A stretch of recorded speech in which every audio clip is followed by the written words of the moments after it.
chair, secretary, we got a couple chairs over here. Okay, thank you. We just told us to stay right Okay. Stay right there. here on the head. Y'all fine, if y'all don't mind standing, that 30 minutes. Is that all? They said I need about an hour. A little tight.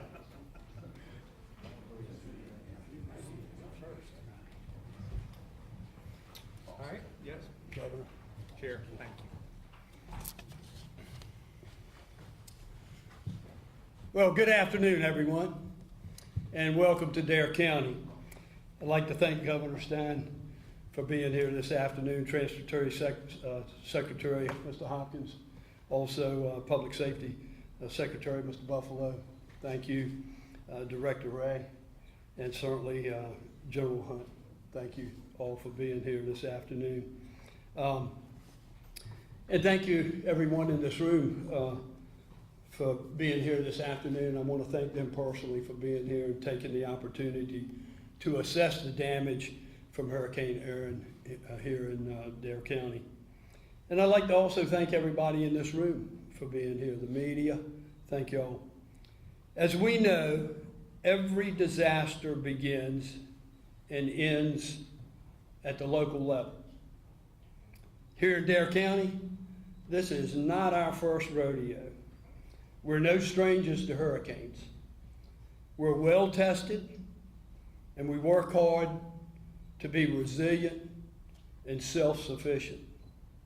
But we also know that our strength is multiplied when we have the support of these folks standing before you today, behind us. We're blessed, we're truly blessed and grateful for the remarkable partnership that we have with our neighboring counties. And I've had multiple phone calls, Governor, from many other counties throughout the state offering assistance. Also, our local municipalities, there are 6 of them, they've offered assistance. Our state and federal partners, as we mounted our response to Hurricane Erin, knowing that additional state and federal resources were staged and ready to assist with both most assuring and extremely essential. I got a text just on Wednesday that the state had 35 plus pieces of equipment just ready and staged and ready to go to assist us, Governor. And this is very, very reassuring to hear that when we have a storm coming for us. We're fortunate that Hurricane Erin turned out to be relatively small, even for us. But we certainly know and we certainly understand that the big one will come one day soon.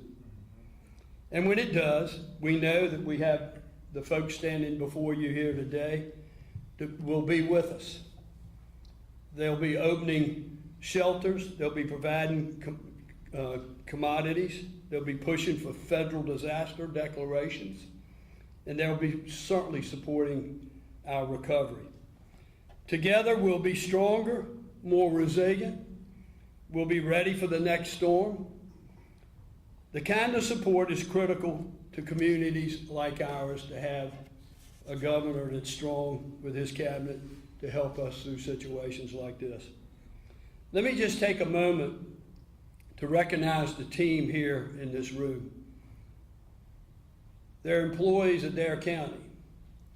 They're staff members from all over the county here in this room, the men and women who work to carry out our local response. They're the ones that make the plans, who stand ready, and who deliver when the moment comes. They're an incredible team, and I'd like to recognize them right now with a round of applause, please.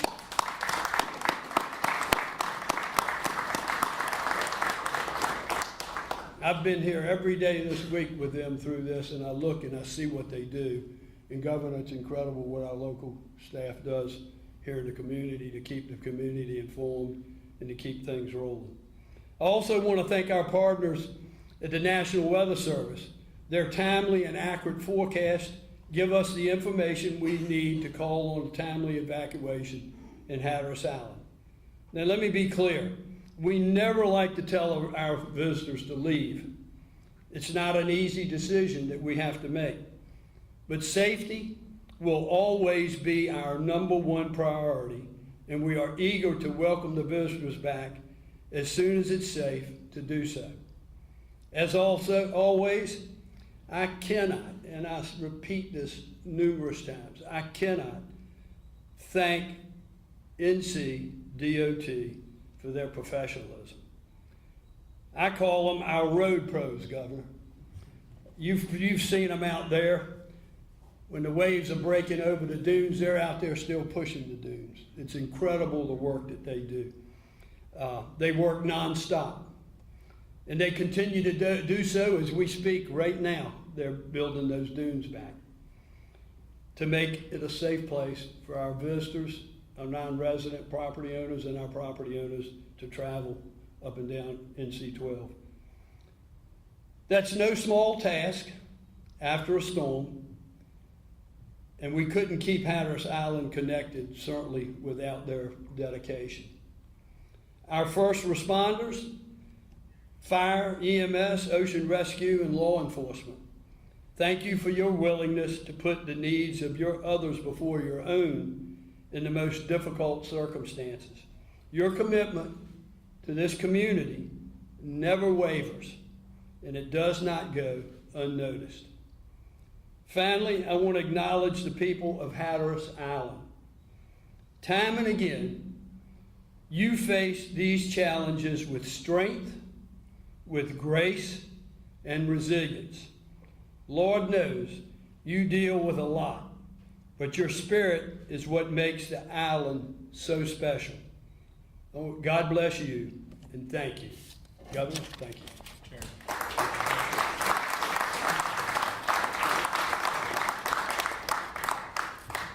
Chair Woodward, thank you for the welcome. Thank you for those heartfelt words, all of which I share.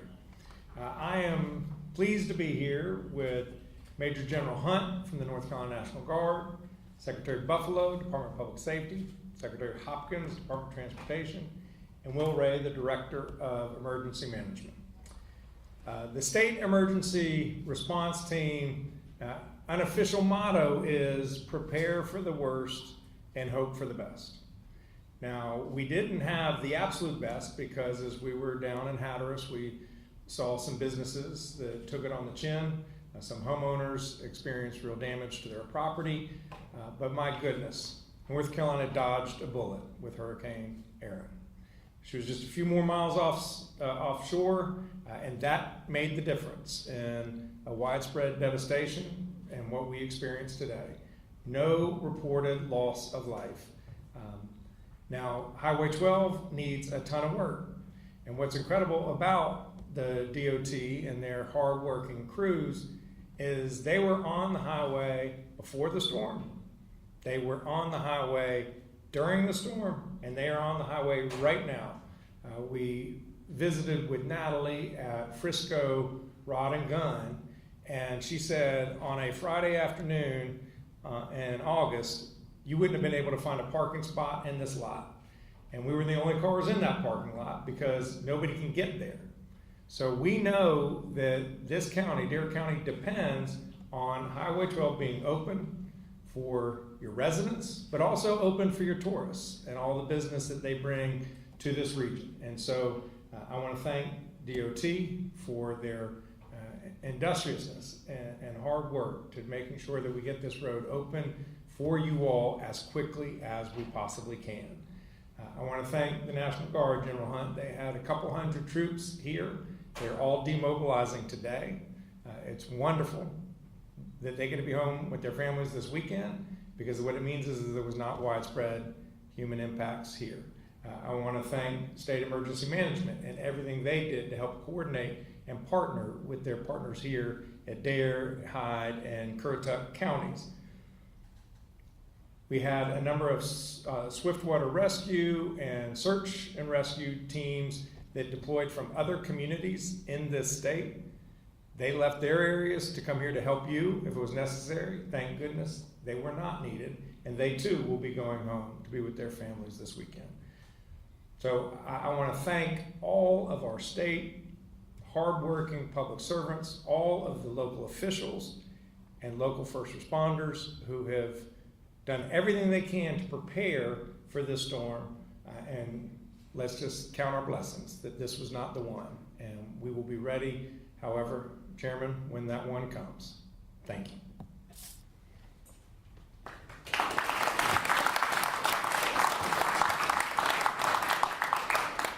Thank you, Governor. I think as you've heard, we talk about partnership a lot.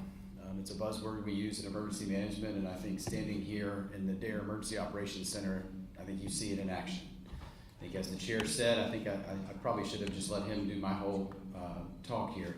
I think everything begins and ends locally, and our goal at this state level is to make sure that there are resources in place to support our local communities, whatever they may need. Your residents and you deal with it well before we get here, and we'll continue to deal with it as you move through recovery, working with DOT and others on how we bring people back to this community safely.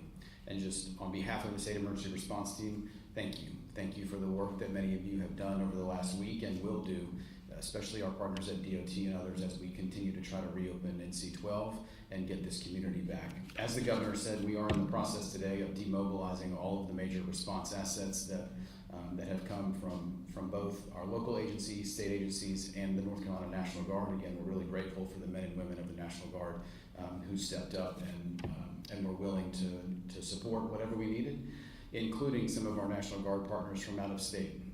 I think as we were looking at some of the contingency planning and potential need for air movement of resources, we also brought resources in from a partner in Georgia. And so again, are grateful to those capabilities.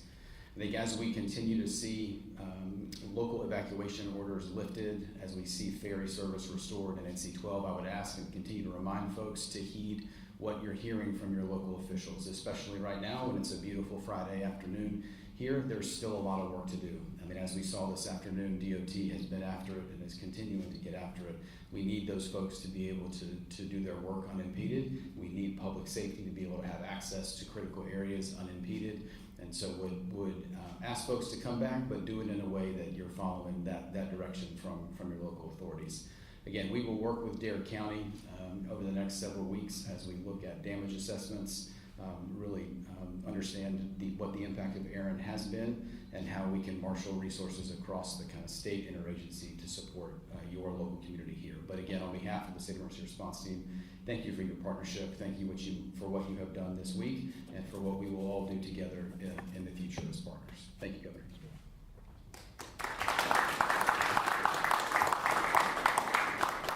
Good afternoon. I'm Joey Hopkins, Secretary of North Carolina DOT.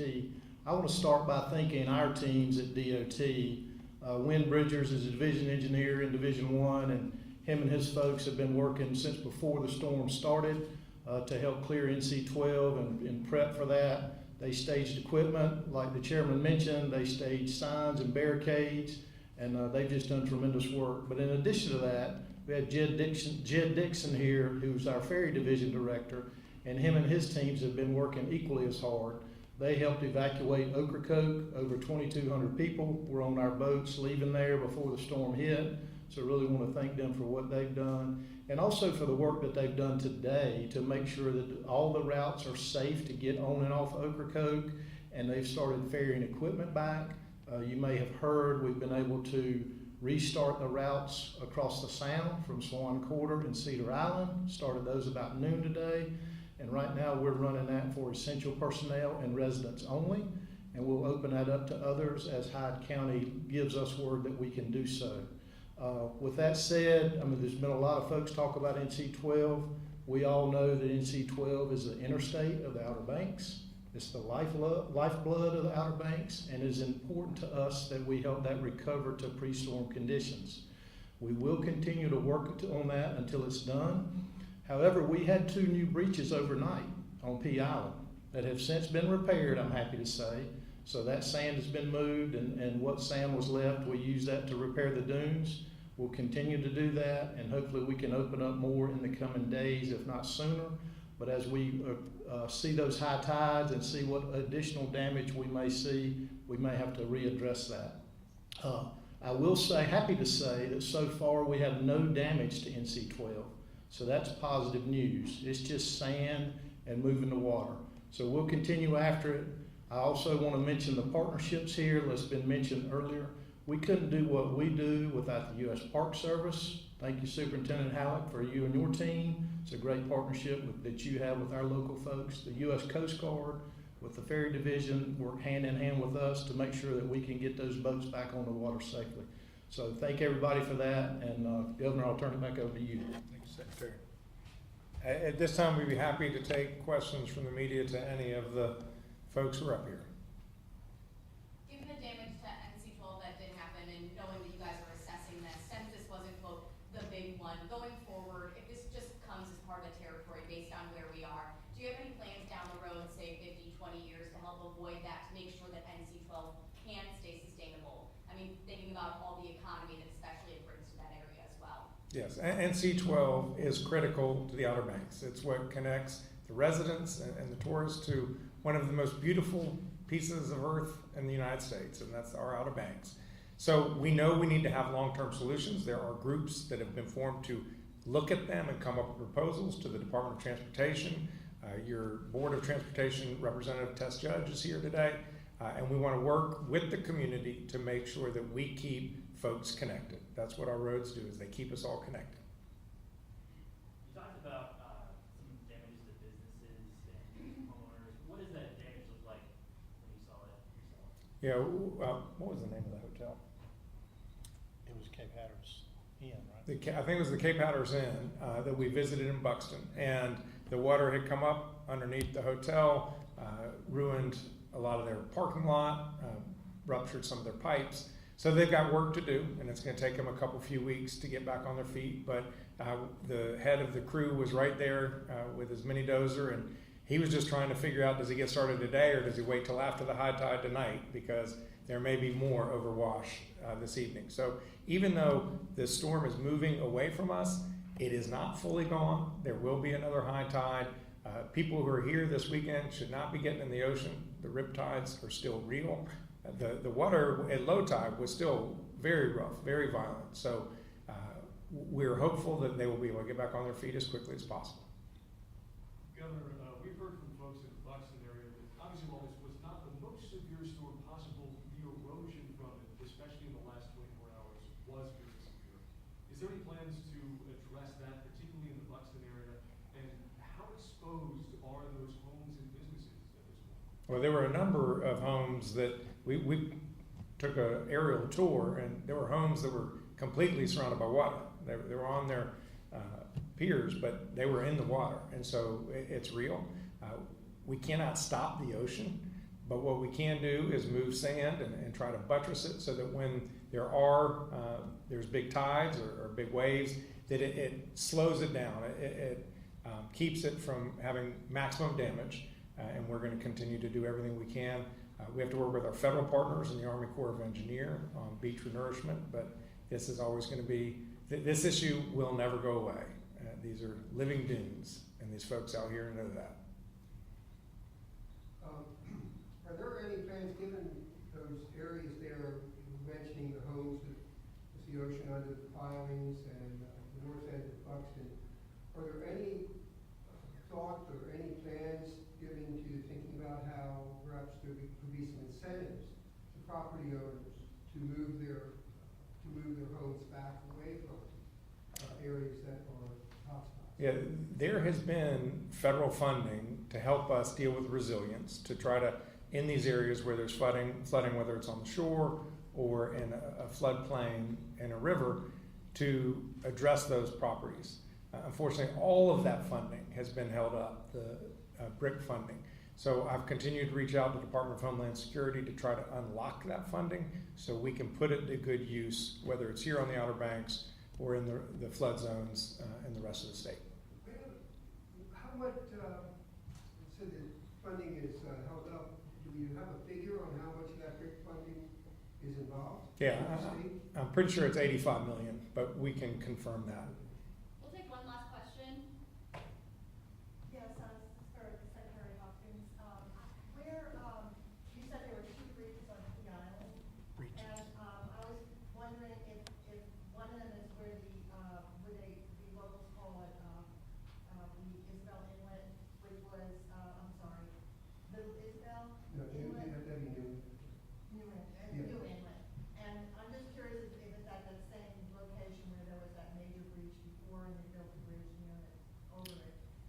So first of all, the short answer is no, but let me clarify too. When I say breach, the island has not been breached. It's the sand dune that's been breached, and then allowing the wave action in the sand to get on NC-12. So the two areas are right there near the park.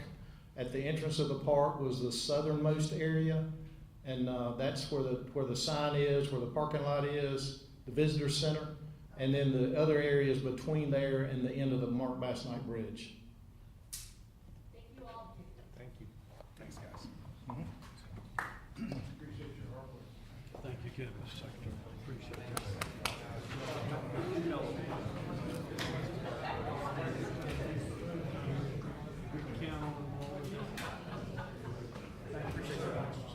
Good talking.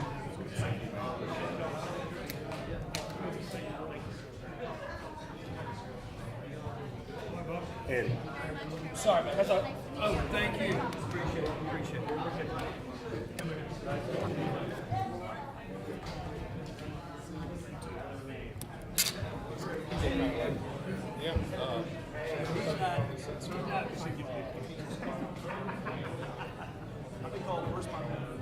He's not called us until 3:30.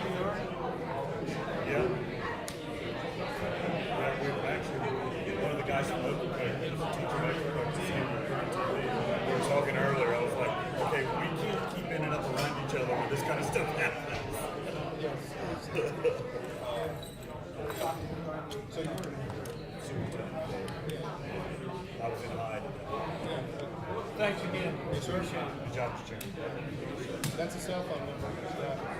Yeah.